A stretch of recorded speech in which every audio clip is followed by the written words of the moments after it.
Life goes on, honey, hug my babies. Woke up. Өміріміздегі кез келген қиындықтан қалай оңай шығуға болады? Тек қана сол қиындықты қабылдап және соған шын ниетімізбен алғыс айту арқылы ғана. Бұл жерде қиындық деген сөзді тырнақшаға алуға болады. Себебі қиындық деген түсінік тек қана біздің нәпсіміздің, ойымыздың ғана түсінігі. Ал жан дүниеміз осы бір қиындықты, осы бір сынақты біздің дамуымыз үшін өзі құрастырды. Енді бұған сену, бұны қабылдау оңай емес шығар, бірақ біз тек қана осы бір дене емеспіз. Адам деген түсінік, ұғым, ол күрделі бір конструкция. Адам деген осы бір материалдық дененің ішіндегі жан, рух.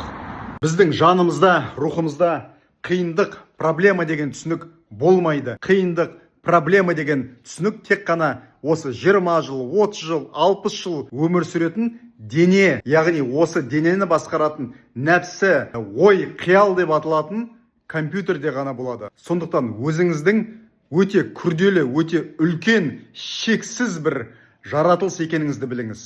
Осы бір денеге, дене деп аталатын материалдық скафандрға жан болып кірген космонавт ретінде.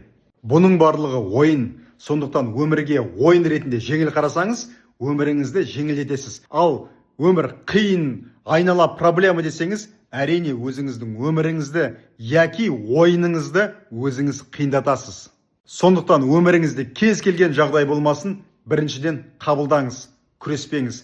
Себебі күресті тудырады. Махаббат, махаббатты тудырады. Сіз осы өміріңізде болып жатырған жағдайды қабылдадым дегеніңіз, Құдайға сенгеніңіз. Сіз Құдайдан артық емессіз.